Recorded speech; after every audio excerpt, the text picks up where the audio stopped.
இலங்கை தமிழர் பிரச்சினை உள்ளிட்ட அனைத்து விஷயங்களையும் தமது சிறுகதைகளில் பதிவு செய்துள்ளதாக கவிஞர் வைரமுத்து தெரிவித்துள்ளார். கவிஞர் வைரமுத்து எழுதிய 40 சிறுகதைகளை கொண்ட வைரமுத்து சிறுகதைகள் தொகுப்பு வரும் 10ஆம் தேதி வெளியிடப்பட உள்ளது.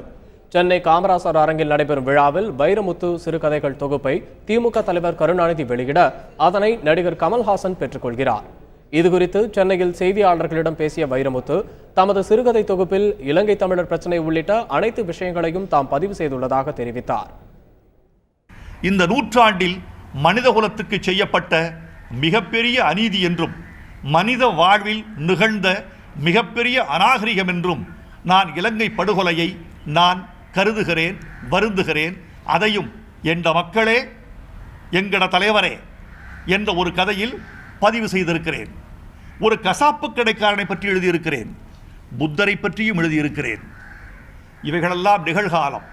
என் இறந்த காலம் நிகழ்காலம்.